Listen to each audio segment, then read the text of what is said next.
बाकी सब वहीं से अपलक देख रहे हैं कि दृश्य क्या चल रहा है। तो हनुमान जी पहले बोले। हनुमान जी ने कहा, इतने सुंदर और सुकोमल हैं, इतनी तपती धूप में आप कहाँ विचरण कर रहे हैं?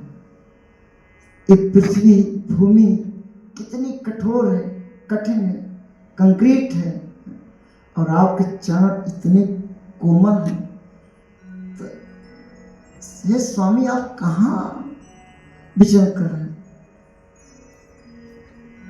और यहाँ आने का कारण क्या है? बड़े बुद्धिमानी से और बड़े मीठे स्वभाव से, क्योंकि बहुत कुशल राजनीतिज्ञ थे। हनुमान जी बात करने में बहुत बुद्धिमानी से, बड़े बुद्धिमानी से बात करते और बहुत मृदु भाषी। भगवान राम ने कहा कि मैं कौशलेश राज के राजा दशरथ का मैं पुत्र हूँ, मेरा नाम राम है, मेरा छोटा भाई लक्ष्मण है। तो चूंकि हनुमान जी ने पूछा था कि आप किस कारण से वन में विचरण कर रहे हैं, तो कहा कि हे ब्राह्मण देवता, मेरे साथ मेरी पत्नी भी थी, लेकिन यहाँ राक्षस ने मेरी पत्नी का हरण कर लिया। मैं तो सुग्रीव जी की खोज में आया हूं। अब हनुमान जी की बातचीत कर रही। हनुमान जी ने कहा, प्रभु अब मैं आपको पहचाना। वास्तव में जब एक कथा आती है कि जब अयोध्या में भगवान बाल लीलाएं कर रहे थे, एक दिन क्या हुआ, शंकर जी मदारी बन गए। जानते हैं कुल 11 रुद्र हैं। कितने रुद्र हैं? एकादश रुद्र। शिव जी कितने हैं? 11। तो जो 11वां रुद्र है वो क्या बन के आए? हनुमान जी। क्या बन के आए? हनुमान जी। उनको शिव का होता है एकादश रुद्र। तो मदारी कौन बन गए? शिव जी। और एकादश रुद्र हनुमान जी। तो मदारी क्या करता है? बंदर का एक खेल दिखाता है, जो गांव के लोग समझ गए। डमरू बजाकर, डमरू तो उनका प्रिय है, और बजा करके बंदर का खेल दिखाया। तो भगवान राम भी वहां गए वो खेल दिखाया।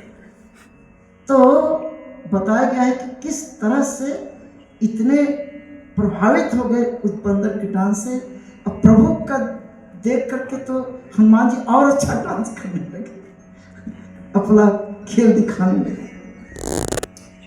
और कुछ देर के बाद जब मदारी चले गए तो स्वयं शिव जी थे, वो तो अदृश्य हो गए। और जाने से पहले जो बानर, जो हनुमान जी थे, वो कहाँ चले गए? किष्किंधा चले गए। लेकिन जब उस समय देखे थे एक दूसरे को तो अलग दृश्य था, लेकिन अब क्या है? अलग दृश्य है। वो मुनि के वेश में है और हनुमान जी ब्राह्मण के वेश में। जब वार्तालाप हुई, जब राम का नाम सुना, तब वो अपने प्रभु जी को पहचान गए, और फिर उनका जो ब्राह्मण का रूप था स्वतः गायब हो गया, अपने आप अपने असली रूप में आ गए। लक्ष्मण जी से भगवान राम ने कहा कि देखो हनुमान जी कितने वाक्य पटु हैं बात करने में, कितना मृदु भाषा करते हैं। अब बहुत गंभीर बात इन्होंने सारा हमसे पूछ लिया।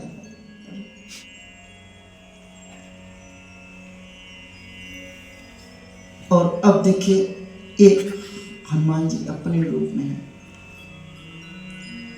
हनुमान जी ने कहा कि हे प्रभु, आप सुग्रीव से मिलता करिए, क्योंकि सुग्रीव की वही दशा है आप दोनों की समस्या कुछ बराबर दिख रही है, तो अगर आप दोनों दोस्ती कर लेंगे एक दूसरे की का जो सहयोग हो जाएगा। तो भगवान राम के मैं इसीलिए तो ढूंढते ढूंढते यहाँ तक पहुँचा, आप सुग्रीव जी के पास ले चले। तो तब हनुमान जी नीचे बैठ गए, दाहिने कंधे पे राम को बैठाया और बाएं कंधे पे किसको बैठाया? लक्ष्मण को। नीचे थे ना, नीचे तराटे छलांग लगाई और जब ऊपर एक ही छलांग में जो है लैंड कर गए चोटी के, ऋषि पर्वत की चोटी पे। और सब वो लोग प्रसन्न थे सुग्रीव की, अगर हनुमान जी लेके आ रहे हैं तो सब अच्छा ही अच्छा है, शुभ ही शुभ है। बैठाए तो क्या बैठे, कोई पीढ़ा वगैरह कुछ होता नहीं था। तो एक बंदर गया, वो जो टहनी होती है ना वृक्ष की चौड़ी, वो पत्ता वत्ता बिछा करके और कहा कि आप बैठिए। भगवान को बैठाया, राम लक्ष्मण दोनों को बैठाया। तो हनुमान जी कोने में जा करके सुग्रीव से कहा, बताए कि ऐसी सी बात है, इनसे मित्र करना अच्छा है, सलाहकार थे। तब सुग्रीव आए और दोनों गले मिले, प्रणाम किए, बैठे। तब हनुमान जी ने क्या किया, अग्नि प्रज्वलित की। अग्नि को साक्षी दे करके दोनों क्या बन गए, मित्र बन गए। भगवान राम और सुग्रीव मित्र बन गए। तो सुग्रीव जी बोलते हैं कि हे प्रभु राम, आज से हमारा सुख दुख आपका सुख दुख और आपका सुख दुख हमारा सुख दुख, आज से हम एक दूसरे के मित्र बन गए। अब मित्रता ऐसे ही निभानी चाहिए, फर्जी मित्र नहीं बनना चाहिए। मित्र वही होता है जो सुख में भी साथ दे और दुख में भी साथ दे।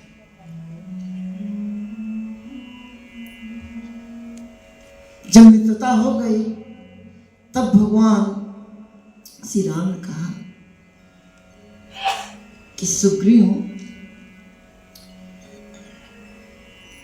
तुम्हारा क्या कष्ट है, तुम यहां क्यों आए? पहले तुम अपनी व्यथा बताओ।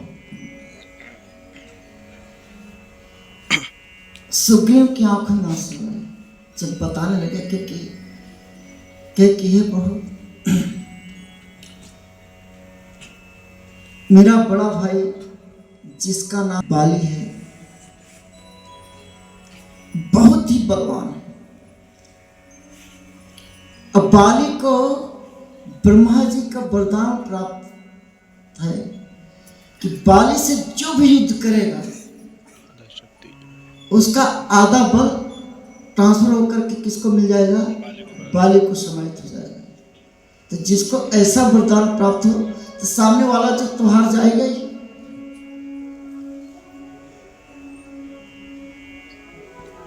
कहीं एक बार क्या हुआ कि हम दोनों भाई आराम से रह रहे थे, कोई दिक्कत नहीं थी। रात में हम लोग आराम कर रहे थे अपने महल में, किष्किंधा राज्य में। तो रात को दुंदुभी नाम का राक्षस है। ये जो दुंदुभी है किसका भाई है, कौन बताएगा? अब मैंने बताया था किसका, मंदोदरी का। किसका भाई था?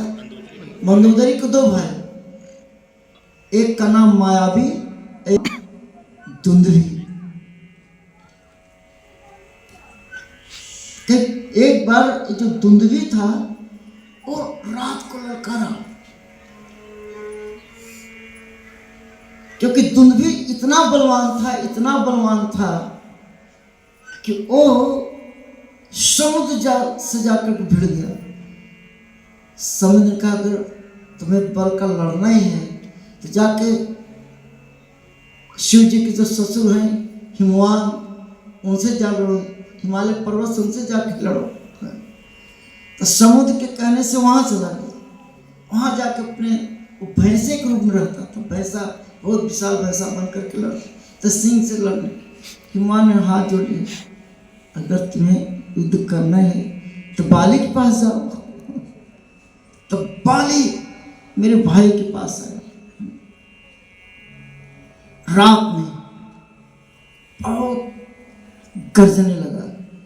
अब बाली का कोई ललकार है, मेरा भाई रुक नहीं सकता था। वो दौड़ करके गया, देखा तो दुंदुभी भैंसे विशाल भैंसा का रूप धारण करके और ललकार रहा था। तो हे राम, मेरे भाई ने क्या किया, उसको पकड़ा, उसका एक टांग और उठा लिया, ऐसे उठाया, को घुमा करके और इतना दूर फेंक दिया कि वो आके कहाँ गिरा, ऋषि पर्वत के पास। और मतंग ऋषि मुनि का जो आश्रम है पास में था, तो खून की कुछ बूंदें जो हैं वहाँ गिर गई। तो उन्होंने श्राप दे दिया मतंग ऋषि ने कि जिसने हमारे आश्रम को अपवित्र किया है, अगर वो व्यक्ति हमारे आश्रम के 1 योजन दूरी पर आएगा, उसकी तत्काल मृत्यु हो जाएगी। और जो आप ये ढेर देख रहे हैं ना, हड्डी ढांचा देख रहे हैं, उसी दुंदुभी का है। भगवान अच्छा फिर कहा कि फिर उसी का भाई, दुंदुभी का भाई, क्या नाम बताया था, मायावी। क्या नाम बताया था, मायावी। ये मंदोदरी के 2 भाई थे, दुंदुभी और मायावी। रावण के क्या लगते थे, साले हुए थे कि मंदोदरी से शादी हो गई थी, साले लगते थे। कि मायावी भी उससे अब बाली से किसी स्त्री को लेकर के लड़ाई चल रही थी। कई जगह पे स्त्रियां लड़ाई युद्ध का कारण बनी।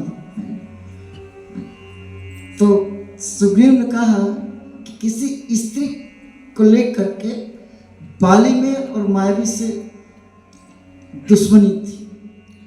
तो मायावी आया और ललकारने लगा, बाली बाहर आओ, तुमसे तुम्हें मार रहा है। जब ये ललकारने लगा तो बाली से रहा नहीं गया कि कोई ललकारे, बाली रुक नहीं सकता था। और गदा लेकर के जैसे निकला, तो हे प्रभु राम, मैं भी अपने बड़े भाई के साथ गदा लेकर के निकले, साथ निकले। मायावी इतना चालाक था कि जैसे ही हम दोनों भाइयों को देखा, और डर के मारा भागा, और भागा। काफी दूर जाने के बाद अब बाली पीछा नहीं छोड़ा। चूंकि जब बाली ने पीछा छोड़ा तो हम भी क्यों पीछे हटेंगे। हम दोनों भाई गए, तो वो जो मायावी था ही मायावी, एक विशाल गुफा में घुस गया। तब मेरे भाई ने कहा कि सुग्रीव, इस गुफा के दरवाजे पर तुम्हें तब तक खड़े रहना है जब तक इस मायावी का मैं मार करके नहीं आता, तब तक तुम्हें रहना है। और हम खड़े हो गए वहीं पे। अब मायावी उसका पीछा करते करते 1 साल तक हम उसका इंतजार करते रहे। कितना? 1 वर्ष तक युद्ध चला अंदर, क्योंकि वो गुफा ऐसी मायावी गुफा थी कि वो मिल ही नहीं रहा था। 1 साल जब हो गया तब जाकर के मायावी को पकड़ में आया, किसकी, बाली के। फिर जो भयानक युद्ध हुआ, कहे कि इतनी आवाज युद्ध की आने लगी गुफा के पार, चीखने चिल्लाने की, और फिर खून की धारा निकली उस दरवाजे। मैं डर गया, मैं इसलिए डर गया जब खून की धारा निकली गुफा के से, तो मैं तो डर गया। तो मैंने सोचा कि मायावी ने मेरे भाई को मार डाला। तो मैं डर गया। तो एक बड़ा सा शिलाखंड लेकर के, पत्थर, विशाल पत्थर लेकर के, दरवाजा बंद करके मैं कहाँ गया, किष्किंधा राज्य अपने यहाँ वापस। जैसे मैं यहाँ पे आया तो किष्किंधा के जितने प्रमुख थे, हनुमान जी बैठे थे, हनुमान जी तो वही थे, और जामवंत ये लोग सब थे। तो इन सब लोगों ने मिल करके मुझे किष्किंधा का राजा बना दिया। अब मैं सिंहासन पर बैठ कर राजा, किष्किंधा का राजा बन करके आनंद से रह रहा था। उसके बाद ऐसी सभा लगी हुई थी, और सभा के में हम राज सिंहासन पर बैठे थे। हनुमान जी, जामवंत और जितने बड़े सब लोग, प्रधानमंत्री सब लोग बैठे थे, और पूरी सभा लगी हुई थी। और उसी समय हे राम, एक कथा राम को सुनाई जा रही है, लक्ष्मण ध्यान सुन रहे हैं, आप लोग भी सुन रहे हैं यही कथा। तो वो जैसे ही बाली अंदर प्रवेश किया, क्योंकि हम ऐसे बैठे थे, सामने के दरवाजे से बाली बड़े गुस्सा में चढ़े, गदा लेकर के आया, सीधा वो अपने दरबार में गया, और सिंहासन पे मुझे देख कर तो इतना और क्रोधित हो गया, और दौड़ करके सीधा सिंहासन के पास चढ़ गया। अब मैं तो डर के मारे जिसको दंडवत प्रणाम, उसका चरण पकड़ लिया कि भैया, मैंने तो सोचा था कि उस मारा कहे तो इतना नीच है, तुम राजा बनने के लिए गुफा बंद कर दिया। उस बाल का कि गुफा इसीलिए बंद कर दिया दरवाजा, क्योंकि मुझे बाहर निकलने का दिखाई नहीं रहा, कहाँ से निकले। तो किसी तरह से हम उसको पुश करके, फेंक करके हम बाहर निकले, तो तुम गायब निकले। अब मैं समझा तुम्हारी नियत में खोट थी। कहे कि यह प्रभु, मैंने बहुत विनती की, लेकिन जब मारना शुरू कर दिया तो बाली का मार सहन नहीं कर सकता कोई। अब कहीं घूसा वो मारना शुरू किया कि अगर मैं नहीं भागता तो निश्चित रूप से उसको जान से मार डालता। और जब हम भागे, क्योंकि यही एक जगह थी, क्योंकि मैं जानता था कि मतंग ऋषि के श्राप बस यहाँ बाली आ नहीं सकता, इसमें दौड़ करके इधर की ओर भागा। तो जहाँ तक रेंज था, एरिया थी, उसके आगे तो जा नहीं सकता था, क्योंकि मतंग ऋषि बोले कितनी दूरी के अंदर नहीं आ सकता। तो वहां तक तो मेरा पीछा किया, लेकिन उसके बाद मैं आ गया, सुरक्षित गया। खड़ा होकर के बोला उसने कि इस बार तू बच गया, दोबारा तुम इधर दिखाई नहीं दोगे। तो कहे कि मेरे परम मित्र जामवंत हनुमान जी, शुरू से हनुमान जी सुग्रीव के साथ थे, ये लोग भी आ गए हमारे साथ। तो हे प्रभु राम, बाली ने मेरी पत्नी रुमा को अपनी पत्नी बना लिया और मुझे राज से बाहर निकाल दिया, जबकि मेरी कोई गलती नहीं थी। तब भगवान राम ने कहा कि सुग्रीव, मैं एक ही बाण में बाली का वध करूंगा, दुखी मत हो। भगवान ने कहा कि मैं आज ही एक ही बाण में बाली का वध कर दूंगा। सुग्रीव ने कहा कि हे प्रभु राम, बाली को मारना इतना आसान है कि मैं उसका भाई, मैं जानता हूं। तो कहे तुम्हें कैसे विश्वास होगा कि मैं मारूंगा? कि ये जो दुंदुभी का जो हड्डी ढांचा रखा हुआ है, उसने जब फेंका था तो 200 धनुष दूर फेंक दिया था। भगवान ने क्या किया?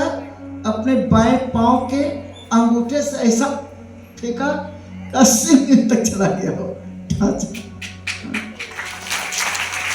वो देखते रह गए। लेकिन सुग्रीव ने कहा कि हे राम, जब मेरे भाई ने दुंदुभी को भेजा था तो उसमें हाड़ मांस पूरा लबालब वजनदार था, ये तो ढांचा है, हल्की हो गई। कहें कि ये जो 7 ताल के वृक्ष दिखाई दे रहे हैं, अगर एक बाण से इन ताल के वृक्षों को मार दिया तो हमें पूरा विश्वास हो जाएगा कि आप मानेंगे। तब भगवान श्री राम ने एक तीर निकाला, ऐसा तीर निकाला कि जब भगवान तीर चढ़ाए तो हनुमान जी, जामन जी, लक्ष्मण जी, सुग्रीव और 2-3 वानर सब देख रहे थे कि भगवान राम कितनी जल्दी से तरकस से तीर निकालते हैं और चढ़ाते, खींच के मारते हैं। तो अद्भुत ऐसा तीर मारा भगवान ने कि 7 ताल को चीरते हुए वो बाण रसातल में, धरती को चीरते हुए रसातल तक पहुंचा और तुरंत वापस आकर के तरकस में बैठ गया। ऐसा सुग्रीव ने पहली बार देखा। क्योंकि इसे मैं पहली बार ऐसे दृश्य देख रहा हूं, मुझे विश्वास हो गया कि आप बालिका वध कर देंगे। आप खुद सोचे कि 7 ताल वृक्ष को चीरते हुए, धरती को चीरते हुए पाताल जो टच करके सीधा आके तरकस में बैठ जाए। तो हम पहली बार चमक। अब सुग्रीव को विश्वास हो गया कि अब बालिका वध हो जाए। तब भगवान राम ने कहा अब चलो हमारे साथ। भगवान राम, लक्ष्मण, हनुमान जी सुग्रीव को भेजा कि जाके ललकारो बालिका। ये तीनों जो है, लक्ष्मण जी, भगवान राम, हनुमान जी, एक वृक्ष के नीचे ओट लेकर के दृश्य देख रहे हैं। जाकर के सुग्रीव अब जब भगवान का बल मिला तो गर्जने लगे। वही सुग्रीव जब डरपोक, उनको बाली हमेशा यही कहता है डरपोक है, मैं जानता हूँ कितना बलवान, डरता है। जब वो गर्जने लगा तो बाली ने कहा कि तो सुग्रीव की आवाज है, इस सुग्रीव मुझे ललकार रहा है। आज उस दिन तो मैंने इसको छोड़ दिया था, आज सुग्रीव को मैं नहीं छोड़ूंगा। गदा लेकर के दौड़ा। सबने मना किया, तारा ने मना किया, खैर सीधा क्या जहां वो उससे ललकार रहे थे टूट पड़ा सुग्रीव पर। अब दोनों से भयानक युद्ध और युद्ध होते थे, घंटों युद्ध हुआ, गदा युद्ध। उसके बाद गदा फेंक दिए दोनों ने, फिर मल्ल युद्ध शुरू किया, एक दूसरे को घुसीबाजी शुरू किया। इतने में चूंकि ब्रह्मा जी का वरदान मिला हुआ है कि आधा बल ट्रांसफर हो जाए, और सुग्रीव का बल ट्रांसफर होने लगा और बाली जो हैवी होने लगा और सुग्रीव कमजोर होने लगा। इतना खींच खींच के मार रहा था तो सुग्रीव जब मौका मिलता था देखते कि भगवान मार क्यों नहीं रहे, इतना मारो खा रहे हैं, राम बाण नहीं छोड़ रहे, तो वो डर गए सुग्रीव। इतनी तेजी से मारना शुरू किया घुसा से कि जब देखा सुग्रीव ने कि भगवान मार ही नहीं रहे, तब वो भगवान का आसरा छोड़ करके बड़ी तेजी से दौड़ा, भागा। अब इतने गुस्से में था बाली, बहुत गुस्से में दौड़ करके कि भाग रहा तो ललकार रहा था, अब क्यों भाग रहा है, रुक। कि भागा सुग्रीव इतने भागे कि राम लक्ष्मण हनुमान जी को छोड़ उनको सुधी नहीं रही कि उनको पीछे मार लिया, सब कुछ छोड़ गया, वहां भाग गया। अपने क्रोध को ठंडा करते हुए आया कि सुग्रीव जो है ललकार रहा था। तब राम जो लक्ष्मण जी और हनुमान जी गए। सुग्रीव कहे जब प्रभु आपको मारना नहीं था तो मार खाने के लिए हमको क्यों भेजा? मैं तो पहले ही आपसे बता रहा था कि वो हमारा दुश्मन है, वो भाई नहीं मेरा दुश्मन, क्योंकि बहुत मार खाए थे, इतना दर्द हो रहा था कि वो ठीक से बात नहीं कर पा रहे थे। कि आप बताइए आपको मारना ही नहीं था तो हमको भेजा क्यों मार खाने के? मैंने आपसे पहले बोला था कि वो मेरा भाई नहीं, मेरा शत्रु है। तो भगवान राम मृदुभाषी, अब वो बेचारे इतने करार रहे हैं, इतना कष्ट में है, पूरा दर्द करता मार खाए। अब भगवान मुस्कुराते हुए बोलते हैं कि सुग्रीव, मैं तो तुम दोनों भाइयों को देख करके मैं समझ नहीं पा रहा था कौन बाली का सुग्रीव, कि तुम दोनों भाई एक जैसे लगते थे। अब बताओ अगर हम बाढ़ चलाते कहीं तुम्हें लग जाता तो क्या होता? तब सुग्रीव बात सही है, हम दोनों भाई एक ही जैसे स्वरूप पे लगते हैं, कि इसीलिए तो नहीं मारे। भगवान राम कहते इसीलिए तो नहीं मारा कि तुम दोनों एक जैसे दिखते थे। तो मैं मजबूर में क्या कर सकता था,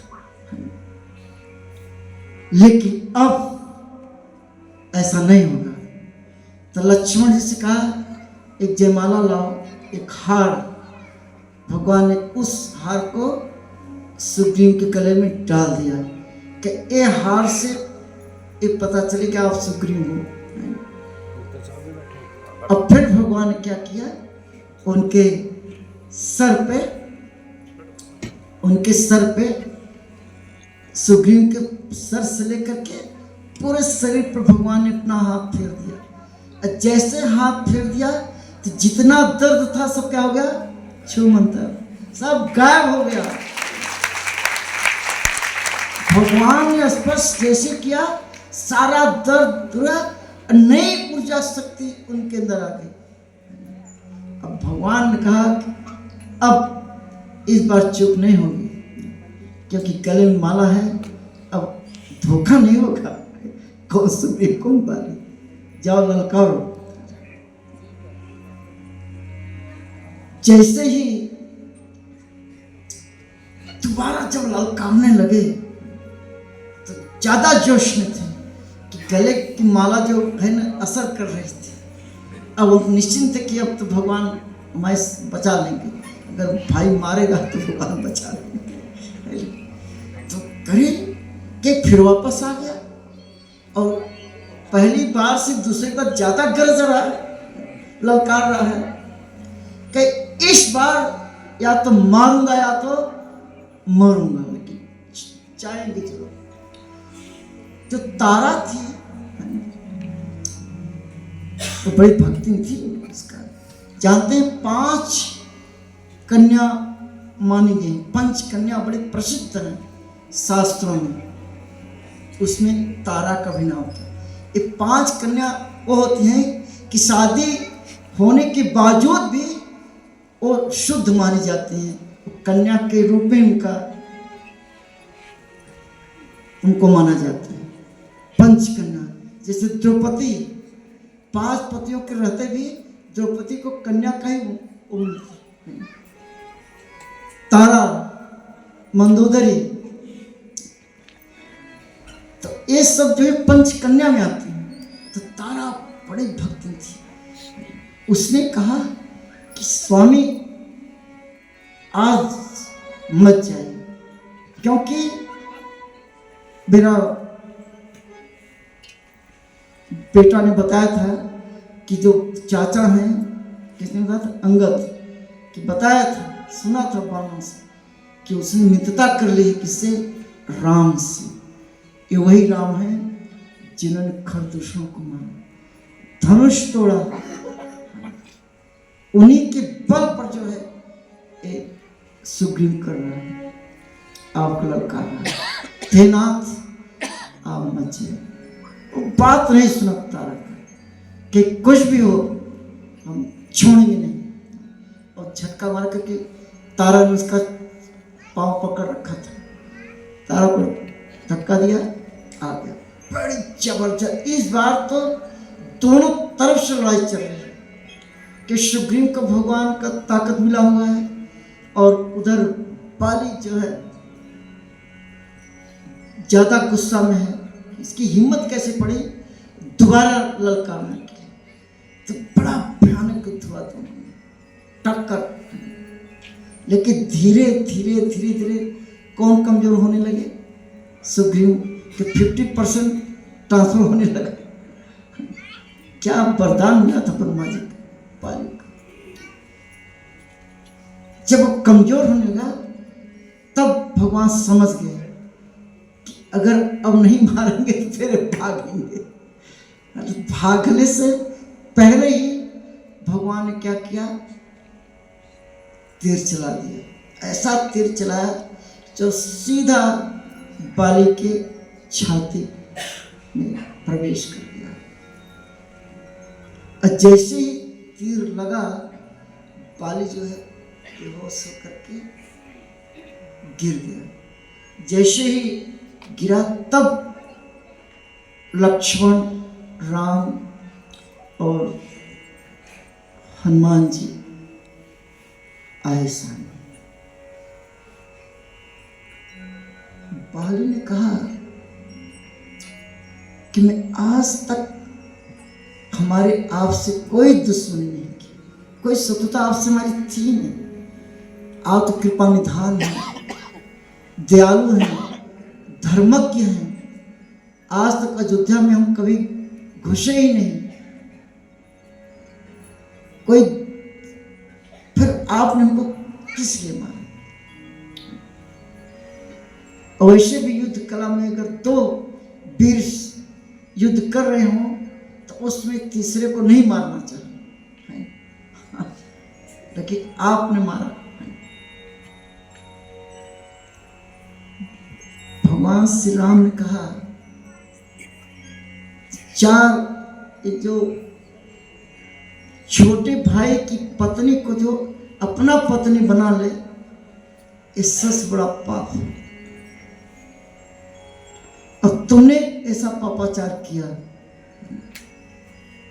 इसलिए तुम दंडनीय हो। क्योंकि हम इक्ष्वाकु वंश के राजा हैं, पूरे पृथ्वी पर हमारा राज्य है। और राजा जिसको चाहे पुरस्कार दे दे, जिसको चाहे मार दे।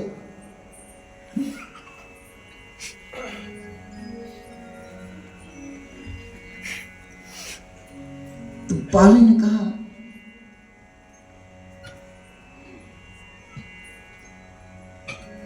कि आप जिस सीता को चाहिए, तो मैं तो रावण को जानता हूं कि रावण को तो बाली ने 6 महीने कांख में दबा करके मैं तो पूरा उसका दिन बितार दिखा चुका हूं, और ला करके बांध दिया था यहाँ पर रावण को। रावण अगर दोस्ती की है जैसे बाली से, कि बाली के बल को देख करके रावण भी सरेंडर कर दिया था बाली से। क्या सीता जी तुम ऐसे लगे? भगवान राम ने कहा कि तुमने अपनी पत्नी की बात नहीं मानी। तारा तुम्हें समझा रही थी, लेकिन पत्नी की बात नहीं मानी। तो बाली कहता है कि कभी कभी पत्नी की बात नहीं भी माननी चाहिए। अरे आपके पिता राजा दशरथ ने पत्नी की बात मानी, क्या हुआ? आप बन बन भटक रहे हैं। दशरथ भी शरीर छोड़ गए, पत्नी की बात कैकेयी की बात मानी। और कहीं आपने अपनी पत्नी की बात मानी, सोने का मृग के लिए पत्नी की बात मानी थी, सीता जी चली गई और आप भड़क रहे। तो कभी कभी पत्नी की बात नहीं मानी थी। भगवान ने कहा श्री राम ने कि तुमने जो है वो समझा रही थी, मेरा नाम लिया कि वो राम के मित्र बन गए हैं, ये सुन करके भी तुम जो है अपने अहंकार के बस में आकर के फिर युद्ध करने के आए, इसलिए तुम्हें दंड देना चाहिए। इसके बाद निरुत्तर हो गया, क्योंकि वो तो अहंकार में था ना। जब भगवान ने अभिमान की बात की कि तुम्हारी पत्नी तारा ने समझाया था कि सुग्रीव जो है किसके मित्र बन गए हैं, राम के, फिर भी तुम माने नहीं। अभिमान, तुम्हारा अभिमान है। तब बाली क्या हो जाता है, निरुत्तर हो जाता है। बाली निरुत्तर हो करके, जैसे भगवान ने देखा कि बाली का अभिमान अब खत्म हो गया है। देखो भगवान उसी को प्रिय होते हैं जो अभिमान रहित होता है। आप सब भी इस शिक्षा लीजिए, अगर भगवान के प्रिय बनना चाहते हैं, उनकी कृपा चाहते हैं, तो अभिमान विहीन होना पड़ेगा। क्योंकि भगवान को अहंकार बिल्कुल पसंद नहीं, किसी भी प्रकार का अहंकार। अहंकार के इतने वेराइटीज हैं कि उसमें आप कितना गिना सकते हैं। किसी भी चीज का अहंकार हो जाता है। विद्वानों को अपने विद्वत्ता का अहंकार हो जाता है। जैसे हमारे श्री प्रभुपाद एक बताते थे कि धरती पर जब नारद जी आए तो एक पंडित मिला। पंडित बड़ा ज्ञानी था। नारद जी से कहा कि नारद जी जब आप भगवान के पास जाएंगे तो ये पूछना कि हमारे पर कब कृपा करेंगे। कि ठीक है, तुम्हारी बात हम भगवान तक पहुंचाएंगे। अब वो पंडित जी पंडिताई करते थे, पूजा करते थे, लेकिन इतना अहंकार अपने ज्ञान का, श्लोकों का, विद्वत्ता का। तो नारद जब मोची के पास गए तो मोची बट वृक्ष के नीचे जूता सिलता था, उसके पास गए। विद्वान तो नहीं था, अहंकारहीन था। उसने कहा कि नारद जब भगवान के पास जाएंगे तो क्या करेगा, इतना पूछेगा कि वहां पर कब कृपा करें। तो ठीक है। अब कुछ दिन के बाद जब नारद जी वापस आए तो पहले पंडित जी के पास गए, जो बहुत विद्वान था, जिन्हें अपने विद्वत्ता का क्या था, अहंकार था। तो नारद जी से पंडित जी ने कहा कि हे नारद जी, जब आप भगवान के पास पहुंचे तो भगवान क्या कर रहे थे। तो कहे कि भगवान को तो कुछ काम दाम रहता नहीं वहां पे वैकुंठ लोक में, लेकिन मैंने देखा कि भगवान कुछ कर रहे थे। कहीं क्या कर रहे थे, कहीं सुई के छेद से हाथी निकाल रहे थे। सुई के छेद से हाथी निकाल रहे थे। तो पंडित भड़क गए कि ऐसा हो नहीं सकता। अरे नारद जी, कभी आप खुद सोचिए, कभी सुई के छेद से हाथी निकल सकता है? डोरा तो जल्दी जाता नहीं, धागा जल्दी जहां कहां प्रवेश करता है। अभी आपको एक सुई धागा दे दिया जाए, 10 बार से करेंगे, राइट, ऐसे होता ना। और आप कहना हाथी निकल, हम नहीं मानते से। तब नारद जी ने कहा, चूंकि तुम्हें भगवान की शक्ति पर विश्वास ही नहीं है, पंडित तो हो, ज्ञानी हो, लेकिन भगवान के प्रति विश्वास और भक्ति की कमी है, तो तुम्हें भगवत धाम पहुंचने में समय लगेगा। अब मोची के पास गए तो मोची से वही कहा कि भगवान सुई के छेद से हाथी निकाल रहे थे, और मोची नाचने लगा कि भक्त था। हरे कृष्णा कृष्णा कृष्णा हरे हरे, हरे राम राम राम हरे। कीर्तन करने लगा। तो नारद के तुम्हें विश्वास है? कहे क्यों नहीं विश्वास होगा, हमारे प्रभु तो कुछ भी कर सकते हैं। आप खुद सोचिए हनुमान जी, नारद जी कि नारद जी आप खुद सोचिए, एक वट वृक्ष कितना विशाल है, इसका बीजा कितना छोटा होता है। आपने देखा ना, बरगद का जो वृक्ष उसका बीजा सरसों में छोटा होता है। कहे हमारे भगवान जब इतने विशाल वृक्ष को एक छोटे से बीज में डाल सकते हैं, तो सुई के छेद से तो हाथी निकाल ही सकते हैं।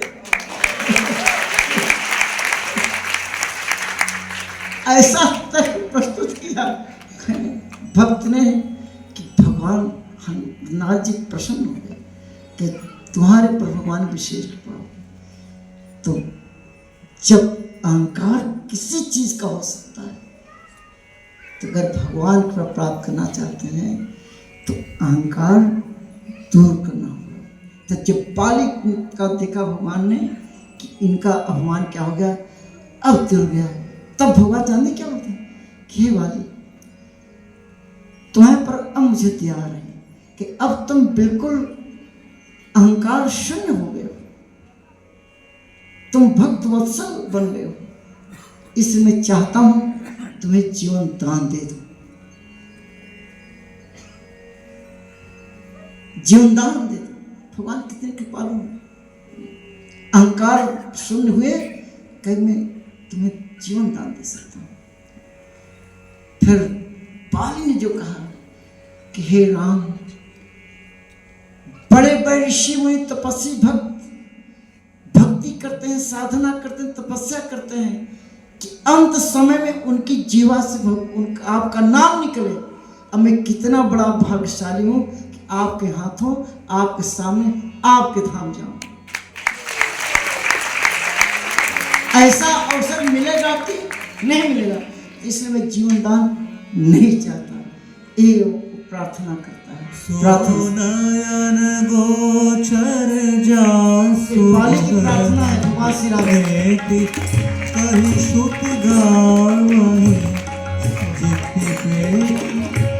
जिति पवन मन गो निरस करे मनि ध्यान कबहु कपावहि मोहि जानि अति अभिमान बस प्रभु कहु रखो शरीर अस कंवर सठ हठ काटि सुर करो बारी करहि बबूरहि।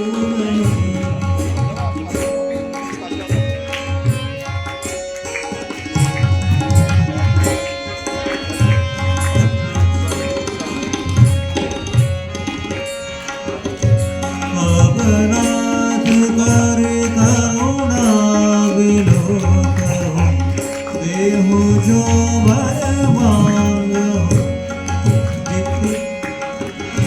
जेहि जोनि जन्मो कर्म बस राम पद अनुरागो।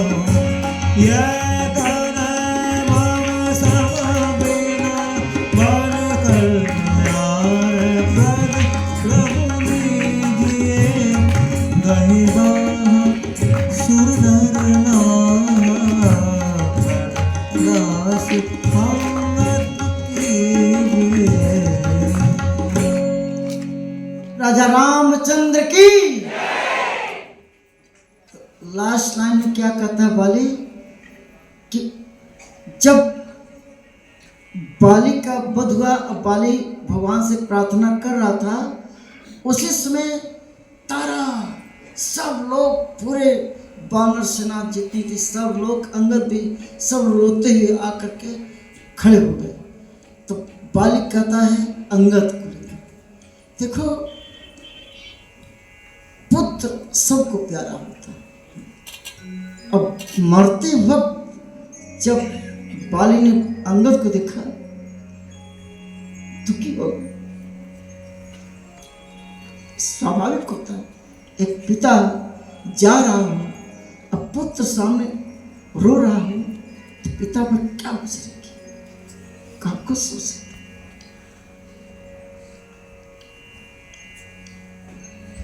बाली ने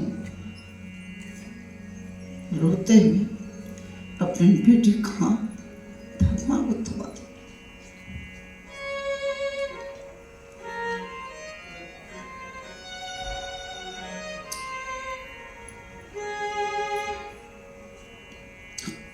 कहा कि इस पर आप अपनी कृपा बनाए रखें। पकड़ाते ही जो उसके गले में एक हार था उसने सुग्रीव को पहना दिया।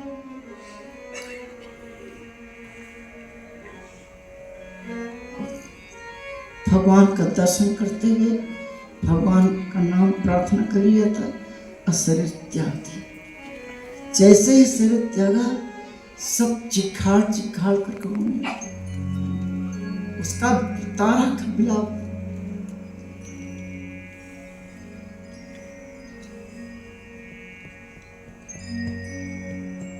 सुन करके सुग्रीव रोने लगे। सुग्रीव ने कहा, मैं ही कारण अपने भाई का, अपने स्वार्थ के कारण मैं अपने भाई का वध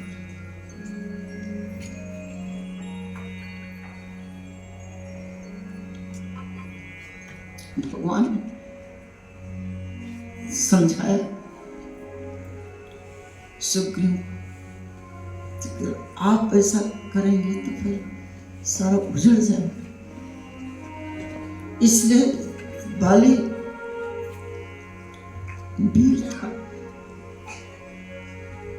इसलिए उसका जो दाह संस्कार है उसी ढंग से भव्यता से किया जाना चाहिए।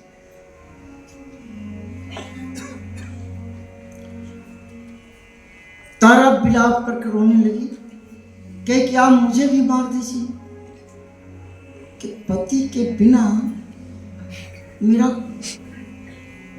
कुछ नहीं है। तारा ने श्राप दिया कि जिस तरह से तुम मुझे अलग कर रहे हो, तुम्हारी सीता तो अलग हुई है लेकिन मिलने के बाद फिर अलग हो जाएगी, फिर नहीं मिलेगी। तो यही हुआ, तारा का श्राप था। फिर भगवान ने आदेश दिया सुग्रीव को, लक्ष्मण को भी भेजा साथ में, हनुमान जी को, कि आप रुक जा करके दाह संस्कार करिए और सुग्रीव का राजा अभिषेक करके राजा बना करके तब वापस आए। और इतना कह करके भगवान जो है ऋषिमुख पर्वत वहाँ चले गए और ये लोग दाह संस्कार करने लगे। दाह संस्कार करने के बाद बहुत सुंदर ढंग से राज्याभिषेक किया गया, सुग्रीव को राजा बनाया गया। अब सुग्रीव किष्किंधा का राजा बन गए और आनंद में डूब गए। कैसे दृश्य बदल रहा है, आनंद में डूब गए, राजा बन गए और आनंद में डूब गए। और इधर भगवान श्री राम, क्योंकि वर्षा ऋतु आ गई थी, जब वर्षा ऋतु आई तो 4 महीने भगवान ने कहा कि 4 महीने वर्षा ऋतु के 4 महीने होते हैं और इस वर्षा ऋतु का में आगे का काम तो होगा नहीं। वर्षा ऋतु का बड़ा सुंदर वर्णन भगवान करते हैं। कितने लोग हैं जो गांव में रहे हैं और वर्षा ऋतु का जो आनंद गांव में मिलता है वो शहर में नहीं मिलता है, और भगवान उसका वर्णन करते हैं कि जब बारिश बादल उमड़ घुमड़ करके, क्योंकि जब वर्षा ऋतु आती है तो दृश्य इतना सुहाना हो जाता है, इसे गांव में अच्छा लगता है। हम लोग तो गांव के हैं, आनंद लिए हैं इस चीज का। और ऐसे ऐसे मेढक प्रकट हो जाते हैं पीले पीले, और जब बोलते हैं तो उनका गला गोल गोल निकलता है, देखा कि नहीं देखा, टर टर के। तो भगवान उन मेढकों का वर्णन करते कि देखो चारों तरफ जो मेढक हैं उनकी आवाज सुनाई दे रही है। और वर्षा हो, अब मेढक न निकले और टर टर की आवाज न लगाएं तो वर्षा का आनंद क्या है। तो भगवान उन मेढकों को याद कर रहे हैं कि देखो चारों तरफ मेढकों की आवाज आ रही है, कितना सुंदर बारिश हो रही है। जब बारिश होती है तो एक खुशबू निकलती मिट्टी से, कितना सुगंधित मिट्टी की महक, धरती माता की कैसी महक आ रही, सौंधी महक आ रही है। इस तरह से वर्णन कर रहे हैं वर्षा ऋतु का वर्णन, और सीता जी को याद भी कर रहे हैं। वर्षा ऋतु में बारिश हो रही, सीता को याद भी कर रहे हैं। और इस तरह से 4 महीने बीत गए। जब वर्षा ऋतु समाप्त हुआ तो शरद ऋतु आ गई, अच्छा ठंडक का मौसम। जब शरद ऋतु आई तब भगवान राम ने लक्ष्मण जी से कहा कि लक्ष्मण, वर्षा ऋतु बीत गई, कि जो बात हुई थी सुग्रीव से कि वर्षा ऋतु तो खोजबीन होगा नहीं, तो कि अब वर्षा ऋतु बीत गई और ज्यादा दिन बीत गए, शरद ऋतु आ गई, कई दिन उसमें निकल गए और सुग्रीव तो कुछ ख्याल ही नहीं कर रहे हैं, याद ही नहीं कर रहे हैं। इससे जाओ सुग्रीव से बोलो कि भगवान राम ने तो अपना वादा पूरा कर दिया, अब तुम्हें अपना वादा पूरा करना। और नहीं सुनता तो धमकाना कि जिस बाण से बाली का वध किया था वो बाण अभी भी रखा हुआ एक बार सोचना। तो जाओ, लक्ष्मण जी तो ऐसे तेज तर्रार थे, इतना कर तो ज्यादा गुस्सा हो गए लक्ष्मण जी के ब्याह अभी ज्यादा।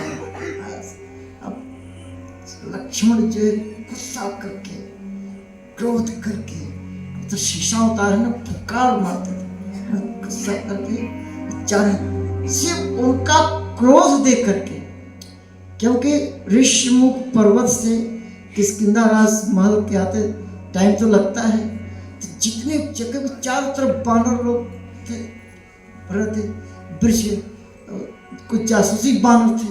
जब क्रोध को दौड़ते सारे बानर भाग करके आए महल में, कहा कि करे छोटा भाई जो लक्ष्मण है बहुत गुस्सा करके आ रहा है, जब तक डर लग रहा है क्या कर देगा। अब दहशत फैल गई, इस समाचार पहुंच गया वहां तक। हनुमान जी को जब ये पता चला कि हनुमान जी तो वहीं रुक गए थे, हनुमान जी तो वहीं रुक गए थे, जामुन से वहीं रुक गए थे, सिर्फ भगवान राम और लक्ष्मण थे वहां, तो सब वहां थे। तो ये लोग को जब पता चला, कुछ बानर तो अपना पेड़ और उखाड़ कर रखने के युद्ध न हो जाए तो काम आएगा, रात पूरा सीन बदल गया। गुस्सा करते हुए चले आ रहे थे, वहां तक पहुंचे, दरवाजे तक पहुंचे। एक बात जब पता चला, सुग्रीव उसमें अपने महल में थे, रुमा तारा जितनी पत्नियां थी, कई सब के साथ मौज मस्ती रहे थे, शयनकक्ष में थे। उसमें शयनकक्ष का दृश्य, घिरे थे स्त्रियों के बीच में, मस्ती उनको कोई। जब ये पता चला तब जो है सुग्रीव बुद्धिमान तो थे, तारा को आगे कर दिया, ये बड़े चालाक थे। गुस्सा करके जब आए तो हनुमान जी ने इनको एक बार समझाया था। बीच में हनुमान जी ने सुग्रीव को याद दिलाई थी कि भाई, तो सुग्रीव ने ये आदेश दे दिया था कि जो पूरे पृथ्वी पर जो बानर हैं उनको बुला के रखना। इतना कह करके फिर वो अपनी मस्ती में अंतर महल में चले गए, उसमें डूबे हुए थे। अब जो है तारा को आगे कर दिया। अब तारा ने दोनों हाथ जोड़ करके, अब लक्ष्मण स्त्री को देख करके वो ठंडा हो जाते थे, वो नजर में नहीं मिलाते थे। अब इधर देख करके अब गुस्सा तो बहुत था। उसने बोला कि आप क्रोध मत करें, राजा सुग्रीव ने जो है ऑलरेडी मैसेज जो संदेश भेज दिया है,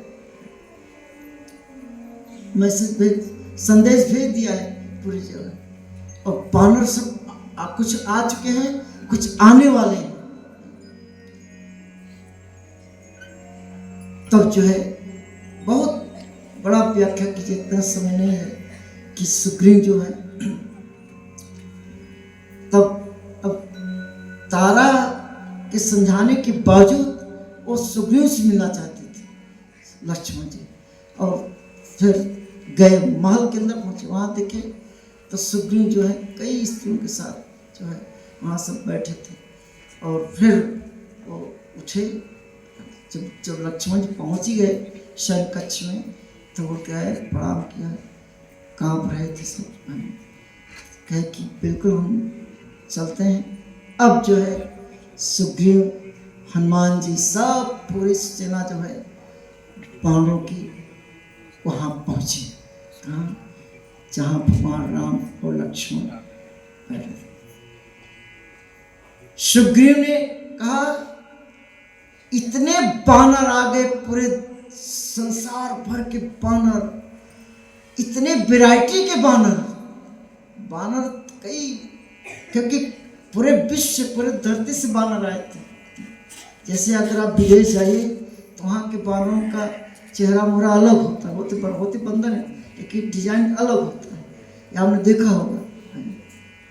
आप समझे, सब जगह से बड़े बड़े बानर, छोटे बानर, सब प्रकार के बानर। और लंगूर भी आए थे। लंगूर देखे नहीं, लंगूर का मुख काला होता है और उसकी जो दुम होती है बड़ी लंबी होती है। और बानरों से ज़्यादा ताकतवर कौन होते हैं? लंगूर। इसीलिए बानरों को भगाने के लिए सरकार किसको लाती है? लंगूरों को लाती है। लंगूर को देख बानर भागते, तो लंगूर भी आए थे। लंगूर में एक बड़ी कला होती है,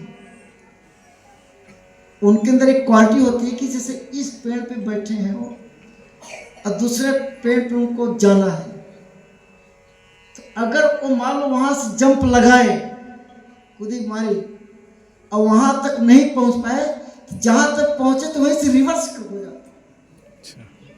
एक कला लंगूर में होती है, नीचे नहीं गिरे, जहां तक पहुंचे हैं समझ गए कि वहां तक नहीं पहुंच पाए, तो जहां तक पहुंचे वहीं से रिवर्स आ जाते हैं। और दूसरी उनके अंदर क्या होती है कि कभी लंगूर मिले, मैं इसे बता रहा हूँ कि आप लोग मारना मत, उसको आप पत्थर उठाओ और मारो, वो इतनी तेजी से कैच करेगा आपको तुरंत रिवर्स मारेगा। लंगूर इतना तेज होता है जिससे बंदर डरे, बहुत तेज होता है। सब फुरा के चारों तरफ बानर ही बानर दिख रहे थे, ऐसा लगे जैसे बादाम, क्योंकि बानरों का जब स्किन होता है बादाम की तरह होता है, चारों तरफ पृथ्वी बादाम भरा हुआ, सब से एक विचित्र छोटे मोटे बानर। भगवान राम भी देख करके इतना बानर, ऐसे तो कई देवता लोग अपने अंश को प्रकट किए हुए थे। जो प्रमुख बानर थे सब देवता लोग अपने अंश पे थे। इस तरह से जितनी बानर सेना देखी, तब सुग्रीव खड़े हुए और आदेश दिया। क्या आदेश दिया? उन्होंने टीम बनाई थी, इसके जो लीडर हैं उत्तर दिशा की ओर जाएंगे ये बहुत विस्तार में है। ये जो लीडर इतना ग्रुप पूर्व दिशा की ओर जाएंगे, चारों दिशाओं, दक्षिण दिशा को छोड़कर बाकी दिशा हर जगह उन्होंने भेजा कि सब अपना ग्रुप में जाएंगे। अब कोई भी बानर सीता जी का पता लगाए बिना वापस नहीं आएगा, ये शर्त थी। अगर सीता का पता लगाए बिना आएगा तो मेरे हाथों मारा जाएगा, मारेंगे उसका पता नहीं। बेचारे बानर जिन्होंने सीता जी को देखा ही नहीं था उनको ढूंढने जा रहे थे। आपको सोचिए भाई, ढूंढे तो उसे जिसको देखा हो, अगर सीता मिल भी जाती तो पहचानते कैसे? तब फोटो तो होती नहीं थी, सब पकड़ा जाता, सीता जी की फोटो मिलाते। देखिए भक्ति, देखिए आदेश का कैसा पालन करना चाहिए इन बानरों से। उनका राजा सुग्रीव आदेश दे दिया, एक भी बानर खड़ा होकर नहीं बोला कि मैं पहचानूंगा कैसे। अगर ऐसा आदेश हम लोग को दिया जाए तो आप पहले ही उठाएंगे, हम उनको पहचानेंगे कैसे, जाने कैसे, कोई फोटो दीजिए, राइट? यही कहते हैं। लेकिन एक बार उठाने सब जो है जाने में तैयार हुए, किलकारी मारते हुए सब, जिसका जो ग्रुप था अपने ग्रुप लीडर के साथ चल दिया पता करने। जब सारे ग्रुप लीडर चले गए तो एक बचा दक्षिण दिशा की ओर जाने के। वो किसका दल था? अंगद का। दक्षिण दिशा में जो बानर जाना था उसके लीडर कौन थे? अंगद जी। उनके साथ थे जामुन जी, नल, नील, त्रिविद और हनुमान जी। तो ऐसे लाइन पे सब खड़े थे। तो हनुमान जी 5वें नंबर पे खड़े थे सीनियरिटी के हिसाब से। तो भगवान श्री राम बैठे थे। तो भगवान श्री राम ने कहा, हनुमान जी को बुलाया, हनुमान जी मेरे पास है। हनुमान जी, ये हनुमान जी आए, भगवान को प्रणाम किया और बैठ गए प्रभु की ओर मुँह करके। भगवान श्री राम ने कहा, वो अंगूठी अपने हाथ से निकाल कर किसको पकड़ाया? हनुमान जी। देखो अंगूठी किस तरह से, मैंने सुनाया था ना अंगूठी की कथा, किस तरह से अंगूठी शेषनाग जी ने वशिष्ठ जी को दिया था। वशिष्ठ जी ने राजा दशरथ को अंगूठी दी, राजा दशरथ ने अंगूठी कौशल्या माता जी को दी कि जब विवाह होगा राम का तो मुंह दिखाई में उनको दे देना। सीता जी को अंगूठी दी। और जब केवट का प्रसंग आता है तो सीता जी ने राम को अंगूठी दी। सही माने में तो अंगूठी सीता जी को वापस कर देना चाहिए था, लेकिन भगवान तो उनको पता है कि अंगूठी बाद में काम आएगी, तो अपने उंगली पहन लिया।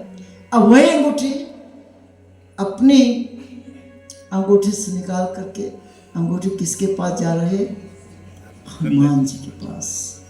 पवन पुत्र हनुमान जी की जय।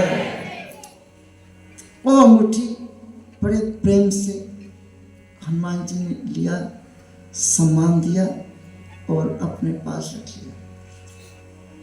अब सुग्रीव ने कहा कि अंगद का जो दल है वो दक्षिण दिशा की ओर जाएगा, क्योंकि जब भगवान तालाब खोज रहे थे सीता जी को तो सारा डायरेक्शन दक्षिण दिशा की ओर जा रहा था। भगवान श्री राम ने एक बात पक्की कर दी, क्या है? तो मनुष्य के रूप में लीला कर रहे हैं, लेकिन क्या है?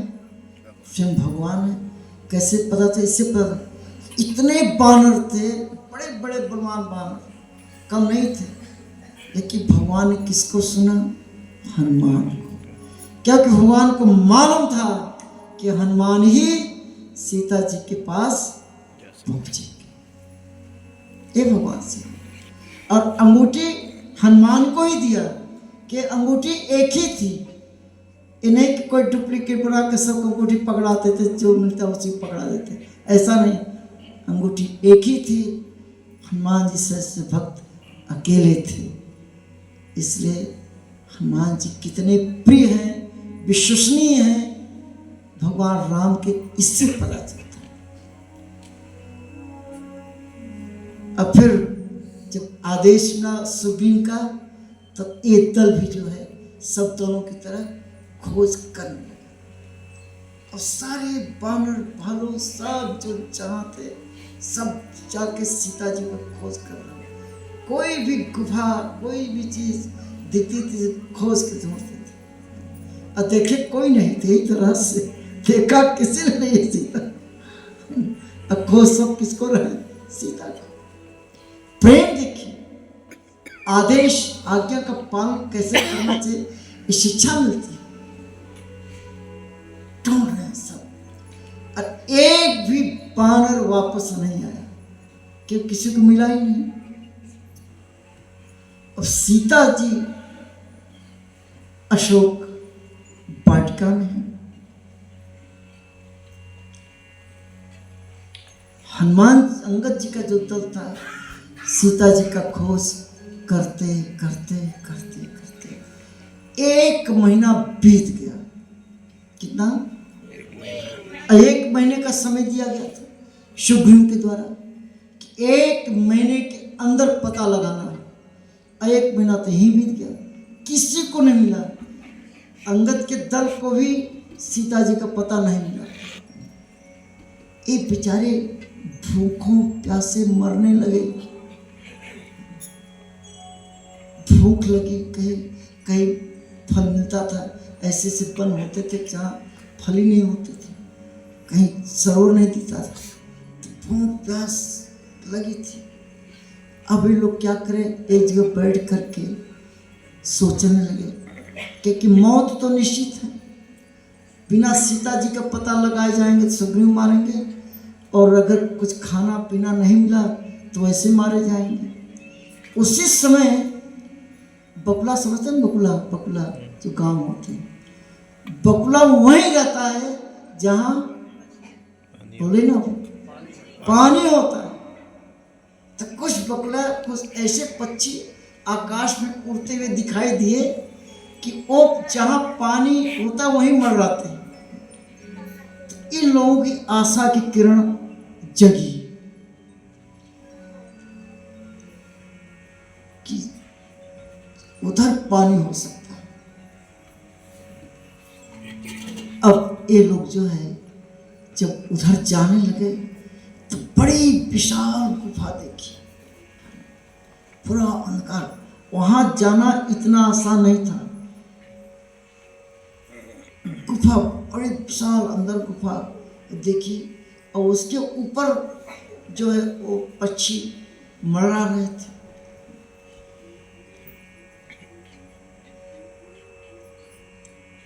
तो अंगद कहे कि मैं आगे आगे चलता हूँ, और सब क्रम से एक दूसरे का हाथ या पूंछ पकड़ के चलिए एक दूसरे को। अब घुसे जा रहे हैं गुफा के बारे में, अंदर क्या है कुछ पता नहीं, लेकिन प्यासे थे, भूखे थे, इसे चले जा रहे थे एक दूसरे के पकड़ कर। क्या दृश्य था, कोई पूंछ पकड़ता था, किसी का हाथ पकड़ के, सब क्रम से जा रहे हैं अंदर। जब काफी अंदर 8 मील अंदर जब पहुंचे, तब वहां पे सुंदर दृश्य दिखा। इतना सुंदर महल, सुंदर सरोवर, और वहां पे जो उस गुफा का नाम था, रिच वाला जगह का नाम था, और जो सुंदर स्त्री वहां पे थी उसका नाम था स्वयं प्रभा। वो उस जगह का इंचार्ज थी, व्यवस्था देखती थी।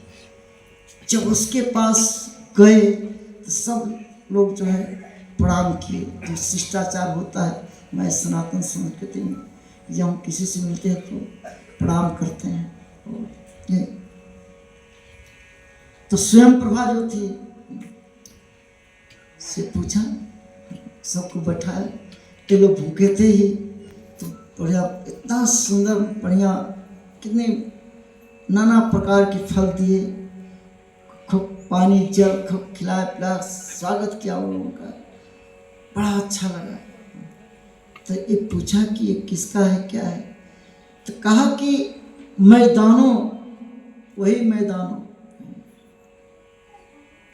मंदोदरी के पिताजी कि मैदानों का ये स्थान है, और मैदानों ने हेमा नाम की जो अप्सरा है उसके साथ उनका संबंध बन गया था।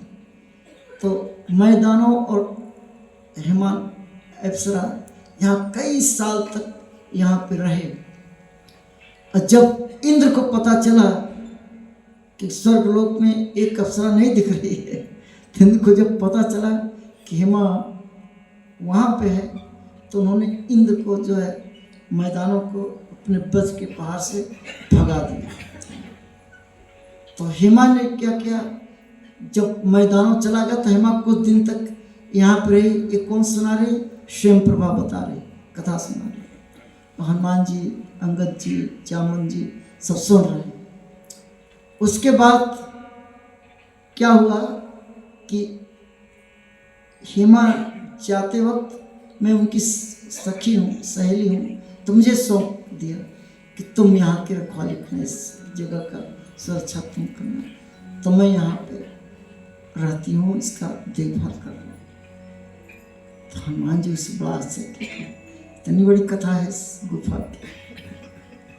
तो हनुमान जी कहे, अंगद जी कहे कि अब हम इस गुफा से बाहर जाना चाहते हैं।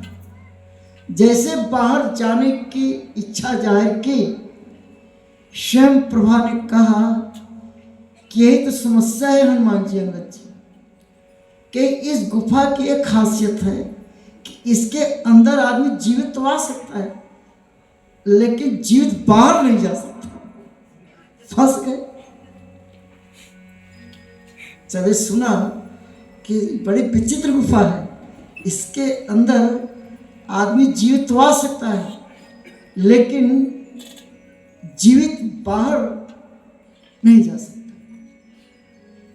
लेकिन चूंकि आप लोग भगवान राम की सेवा के लिए जा रहे हैं, तो कुछ हम विशेष कृपा करेंगे और आप लोगों को इस गुफा से क्या करेंगे, बाहर।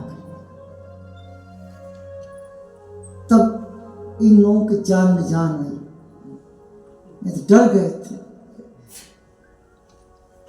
तो कहा कि एक लाइन भी आप लोग खड़े हो जाए। वो लोग लाइन लगा खड़े हुए, कहे कि आप लोग अपने हाथ से आंखें बंद करो।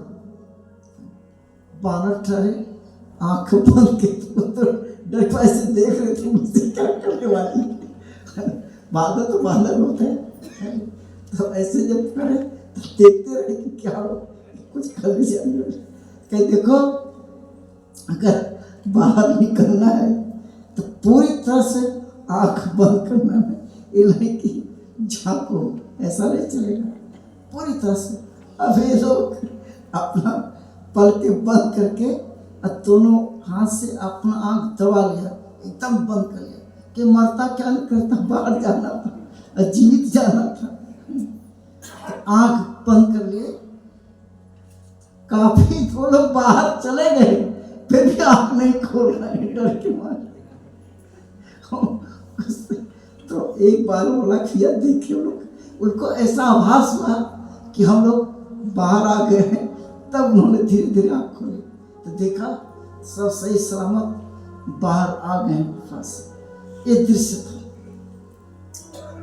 जब वहां से निकले तो फिर सीता जी की तलाश में लग गए।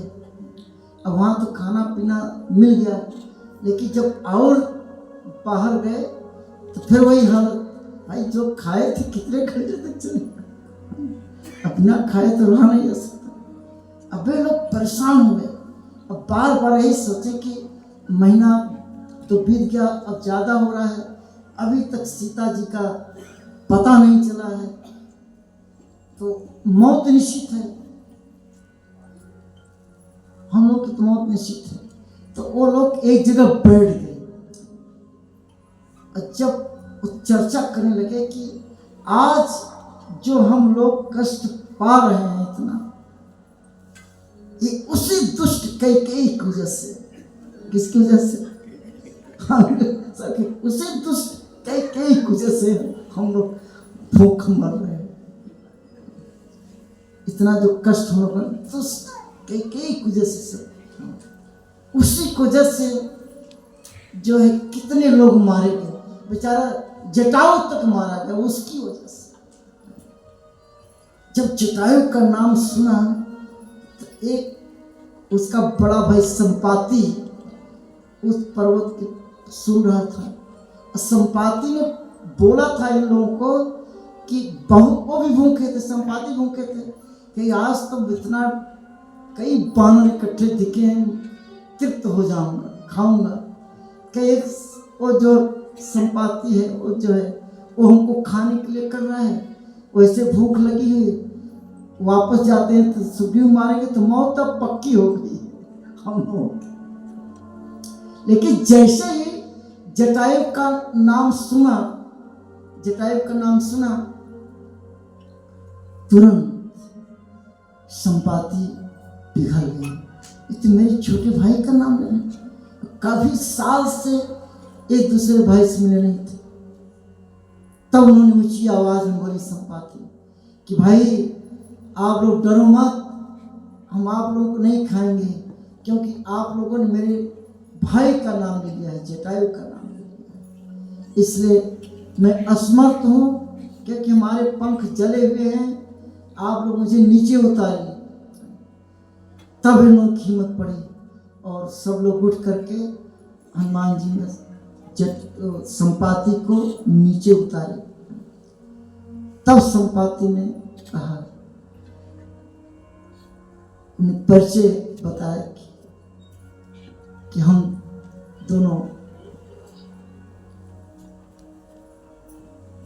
अणु के पुत्र,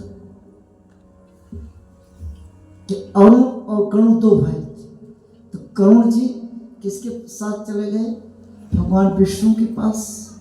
और जो अणु थे वो भगवान सूर्य जो उदय होते हैं इनके सारथी वही है, अणु जी। अवनी अणु का हम दो पुत्र, जटा मेरा छोटा भाई और मैं संपाति मेरा नाम है। हम दोनों भाई की एक बार बड़ी इच्छा है कि उड़ान भरने में, क्योंकि ये जो गिद्ध होते ये बहुत ऊंचाई तक उड़ जाते हैं, कि हम लोग को आपस में कम्युनिकेशन चलो सूर्य तक उड़ते हैं। तो जो सूर्य के नज़दीक गए तो जटायु तो वापस आ गया, क्योंकि सूर्य की गर्मी जो सहन नहीं कर पाया वो तो नीचे आके बच गया। लेकिन मैं अहंकार बस और सूर्य के नज़दीक गया तो मेरे पंख क्या गए, जल गए और जल करके नीचे गिर गए।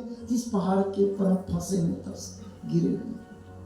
लेकिन ब्रह्मा जी एक कह के यहाँ पर जाकर नाम के मुनि थे, उन्होंने बोला था कि जब सीता जी खोज में बानर आएंगे और उन्हें तुम सीता जी का पता बता दोगे तब तुम्हारे नए पंख उगाएंगे और तुम्हारा उद्धार होगा। तो इसलिए हमारी बड़ी खुशी की बात है। अब संपाति के नए पर आएंगे, वो खुश हो गए। खुश होकर के उन्होंने बताया कि मैं यहीं से देख रहा हूँ कि जो गिद्ध की आंखें होती हैं बहुत दूर तक देखती हैं। देखो चील वगैरह, ईगल वगैरह कितना ऊंचाई पे उड़ती हैं और नीचे समुद्र में तैरती हुई मछली को दिखाई दे जाती है और वहाँ से छलांग उठते आते हैं दोबारा।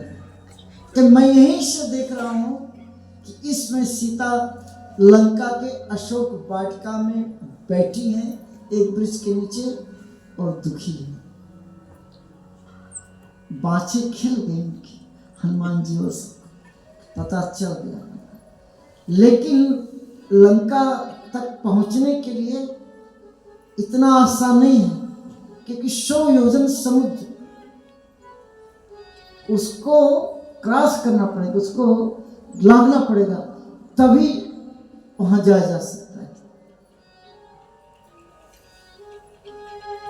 तो हनुमान जी ने कहा कि ठीक है। अब जैसे ही पता बता दिया कि अशोक वाटिका में सीता जी बैठी हुई हैं और संपाति के नए पंख आ गए और उड़ गए, चले गए। अब इधर ये लोग अंगद जो लीडर थे, अंगद के साथ कहाँ गए? समुद्र के किनारे। बहुत सुंदर दृश्य। अब समुद्र के किनारे जब पहुंचे तो इतना विशाल समुद्र का 100 योजन देख करके इनके अंदर एक समस्या खड़ी हो गई कि छलांग कैसे लगाएं, क्रॉस कैसे पार करेंगे। तो एक बानर जो उठ खड़ा हुआ कहे कि 10 योजन तुम्हें छलांग लगाऊंगा। कहे तुम तो बैठ ही जाओ, 10 योजन छलांग लगाओगे समुद्र गिर जाओगे। 10 योजन से काम नहीं चला। एक बानर जोश में वो खड़ा हो गया कि मैं 20 योजन तक छलांग लगा सकता हूँ। कहीं फिर तो मारा जाएगा। हमें तो ऐसा चाहिए जो 100 योजन छलांग लगाए, जो इस पार से उस पार जाए। एक से नहीं रहेगा, सब अपना अपना बल पर दिखा के हम तो इससे ज्यादा 40 योजन जा सकता हूँ। किसी ने कहा मैं 80 योजन तक जा सकता हूँ, किसी ने कहा कि 90 योजन तक मैं छलांग लगा सकता हूं। जामवंत ने कहा कि मैं तो जा सकता हूं, लेकिन अब मैं क्या हो गया हूं? बूढ़ा हो गया। इसमें 100 योजन छलांग लगाने में संशय है, क्योंकि मैं जब जवान था, भाई जवान सभी होते हैं, बाद बूढ़े होते हैं। जामवंत ये वही जामवंत हैं जो ब्रह्मा जी की जमाई से प्रकट हुए थे। उनको जमाई आ गई जामवंत। इस सत्य की घटना। और सत्य में जब वामन अवतार हुआ, भगवान ने वामन अवतार लिया, तो उन्होंने एक पक्ष से पूरा लोग डाप लगाया। तो जामवंत कहते कि जब मैं जवान था तो वामन देव का चरण देख करके इतना मैं प्रभावित हुआ कि मैं पूरे पृथ्वी का 7 चक्कर लगा लिया तोड़कर। कितने बलवान थे। लेकिन अब मैं बूढ़ा हो गया। जामवंत सतयुग में भी थे, वामन अवतार में भी, त्रेता युग की लीला सुने, द्वापर युग में कृष्ण की शादी थी। और अपनी बेटी की शादी किससे करवाई थी? जामवंती की शादी जामवंत ने करवाई थी। कितने भाग्यशाली थे कि सतयुग में भी थे भगवान की लीला के साथ, त्रेता युग लीला आप सुन ही रहे हैं, और द्वापर युग की लीला में भी जामवंत आते। तब जामवंत शांत हो गए। अंगद खड़े हुए, लीडर, ग्रुप लीडर। अंगद ने कहा कि मैं 100 योजन छलांग लगा सकता हूं, उस पार तो चले जाएंगे, लेकिन आने का मुझे कुछ खतरा लग रहा है। जा सकता हूं, आने में कुछ मुझे संशय लग रहा है। तब जामवंत ने सोचा कि ऐसा काम नहीं होगा इनसे। जब एक बैठक चल रही थी, सब अपना अपना निर्णय ले रहे थे, हनुमान जी वहां पे नहीं थे। जानते कौन नहीं था? हनुमान जी उसमें नहीं थे। हनुमान जी अपनी दुनिया में, यही हनुमान जी काफी दूर, गोष्ठी से काफी दूर विचरण कर रहे थे। तब जामवंत ने उन लोगों से कहा कि आप लोग चिंता मत करिए, क्योंकि मैं अब ऐसे व्यक्ति से बात करूंगा वही हम सबका उद्धार कर सकता है, छलांग लगा सकता है। तब जामवंत जी गोष्ठी को छोड़ करके धीरे धीरे जामुन के पास, हनुमान जी के पास गए। हनुमान जी आनंद में थे, कोई टेंशन नहीं, कोई तनाव नहीं। यही हनुमान जी। हाँ, जामुन गए, कहे कि हे हनुमान जी, आप कहाँ चुप्पी साधेंगे? इस संकट की घड़ी में आप ही ऐसा कर सकते हैं,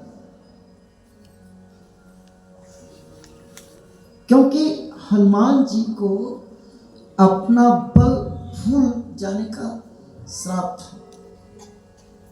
हनुमान जी अपना बल भूल जाते थे, और जब कोई याद दिलाता था तब ये जोश में आते थे। ये बात जामुन को मालूम था। जामुन पहले वो सुना था कि होता कि जब इनको बल मिला,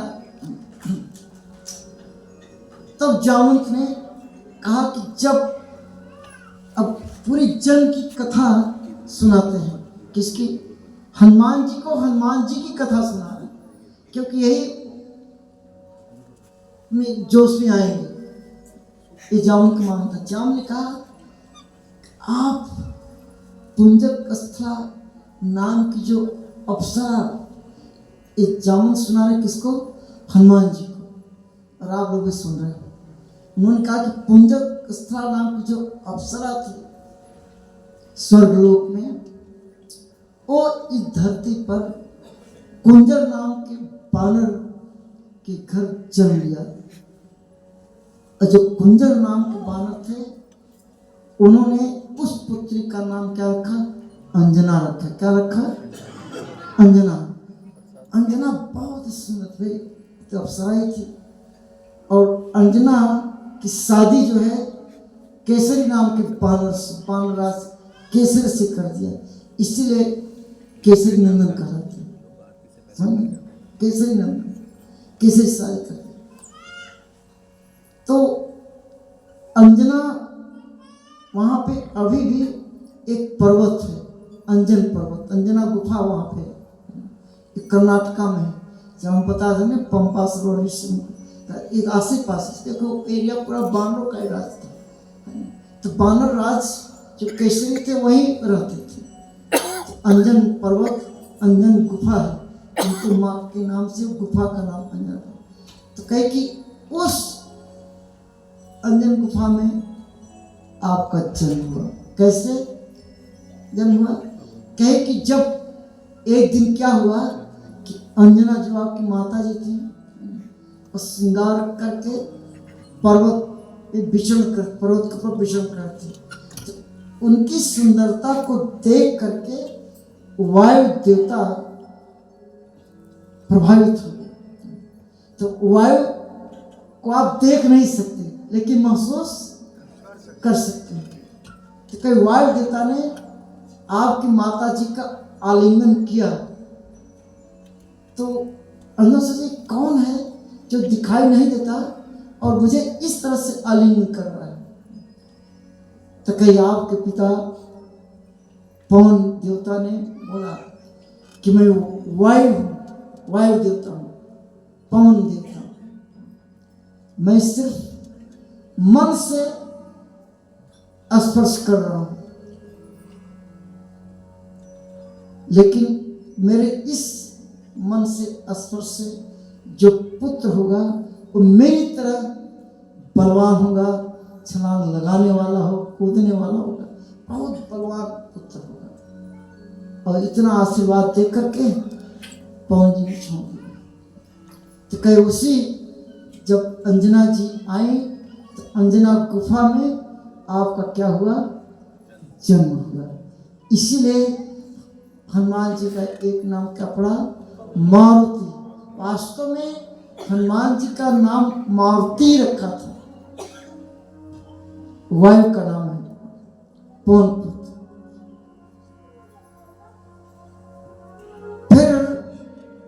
जामवंत ने कहा कि हनुमान जी, आपकी माता, चूंकि आप पैदा हुए छोटे सी थे, तो आपकी माता जी बाहर जाकर, गुफा से बाहर जा करके कुछ फल और दूध की व्यवस्था करने के लिए गई। इतने में आपको बड़ी भूख लगी थी, आप छोटे से थे, सूर्य उदय हो रहा था। और जैसे सूर्य को आपने देखा तो उसको लाल रंग का फल समझ करके छलांग लगा ली। अब आप जब छोटे से थे तब सूर्य को निगलने के लिए छलांग लगाई थी। अब जैसे जैसे जामवंत जी जोश भर रहे हैं, सब याद करा रहे हैं, हनुमान जी बड़े होते चले गए। कथा सुनते सुनते हनुमान जी अब रुक नहीं रहे, अपना विशाल रूप उनका होता चला जा रहा। कहे कि जब आप छलांग लगाई सूर्य, अब उस दिन सूर्य ढलने लगने वाला था, क्योंकि राहु जो है वो सूर्य को निगलने, उनका आहार था, वो बेचारा इंतजार करता रहता। कहे कि जब आपको देखा राहु कि भाई आज तो मुझे खाने का, सूर्य को खाने का निगलने का समय, एक कौन पहुंच गया, निगल रहा है, तो दौड़ करके इंद्र के पास गया कि भाई ये क्या हो रहा है। फिर इंद्र जो है वज्र लेकर दौड़े, और जैसे ही आपको देखा उन्होंने वज्र का प्रहार कर दिया। अब वज्र का वार खाली नहीं जाता और आप नीचे धम से नीचे गिर गए, और जब आप नीचे गिर गए तो बेहोश हो गए। हनुमान जी और विकराल रूप धारण करते चले जा कि आप गिर गए। फिर वायु को जब पता चला कि हमारे पुत्र के साथ ऐसा हुआ है, तो पूरे तीनों लोक की जो वायु है, जिसे आप सांस ले रहे हैं, सांस ले रहे हैं, ये कौन देता है? भगवान ही दे रहे। तो वायु कह दिया, तो कहे कि उन्होंने पूरे लोक, हर लोक की वायु रोक लिया। अब देवता लोग, दानव, सब लोग हाहाकार लगे कि बिना सांस के कोई जी नहीं सकता। जब वायु की गति रुक गई, सब दौड़ गए, इंद्र ब्रह्मा जी सब दौड़ करके आए। अब आशीर्वाद की छड़ी लगा दिया। ब्रह्मा जी ने कहा कि ब्रह्मास्त्र का कोई असर नहीं पड़ेगा। तो सब लोगों ने पूरा इतना आशीर्वाद से भर दिया। तो कहीं जब आप बालक थे तो इतना बल था कि आप ऋषि मुनियों को परेशान कर देते थे।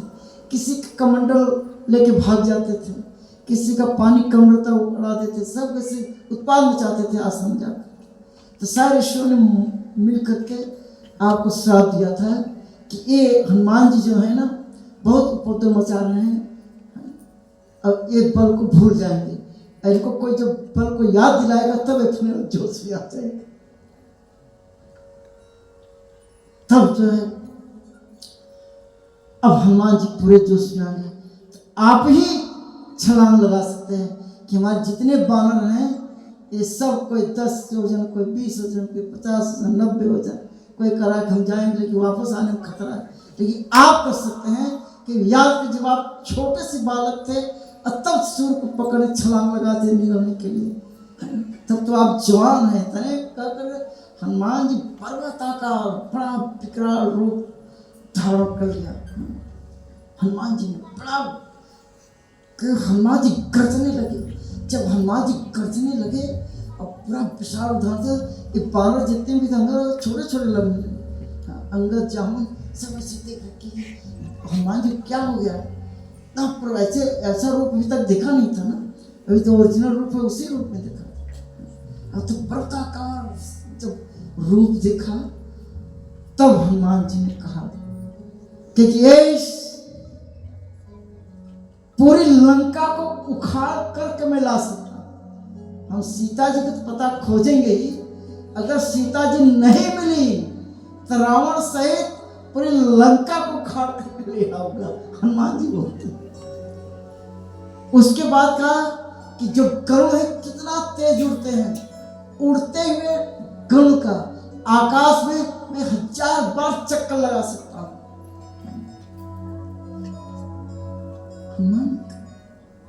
कि पूरी धरती को 1000 बार लेकर दौड़ सकता हूं। इसलिए आप लोग चिंता मत करो, हम कल सुबह ये जो महेंद्र पर्वत दिखाई दे रहा सामने, इससे छलांग लगाऊंगा। हनुमान जी ने कहा कि मैं महेंद्र पर्वत पे जाकर क्या लगाऊंगा, छलांग लगाऊंगा। कल सुबह यहीं से छलांग लगाऊंगा, क्योंकि महेंद्र पर्वत बहुत विशाल पर्वत था कि इस विशाल पर्वत की चोटी से हम छलांग लगाएंगे। सारे बानर जो अंगद थे, जामुन थे, ये सब कहा कि जब तक वापस आप नहीं आएंगे हनुमान जी सीता जी का पता लगा करके लंका से, तब तक हम सब बानर एक पांव पे खड़े रहेंगे। आप खुद सोचिए, एक पांव खड़ाना आसान का बानरों के, क्योंकि एक पांव पे हम खड़े रहेंगे और आपका इंतजार करेंगे। इतना कह करके बानर लोग क्या हो गए, प्रसन्न हो गए। तुम्हारे जो दुख के बादल छटेंगे, क्योंकि हनुमान जी कल छलांग लगाएंगे। यहीं से कथा कल आरंभ होगी। कल सुंदर कांड की कथा है, कल पूरा हनुमान जी की कथा है। कल हनुमान जी छलांग लगाएंगे, लंका में आग भी लगाएंगे, अशोक वाटिका उजाड़ेंगे, रावण को धमकाएंगे भी, सीता जी सुनेंगे। कल बड़ी सुंदर कथा है सुंदर कांड की। सबको धूमधाम से आना है, सबको लेकर टाइम। जय श्री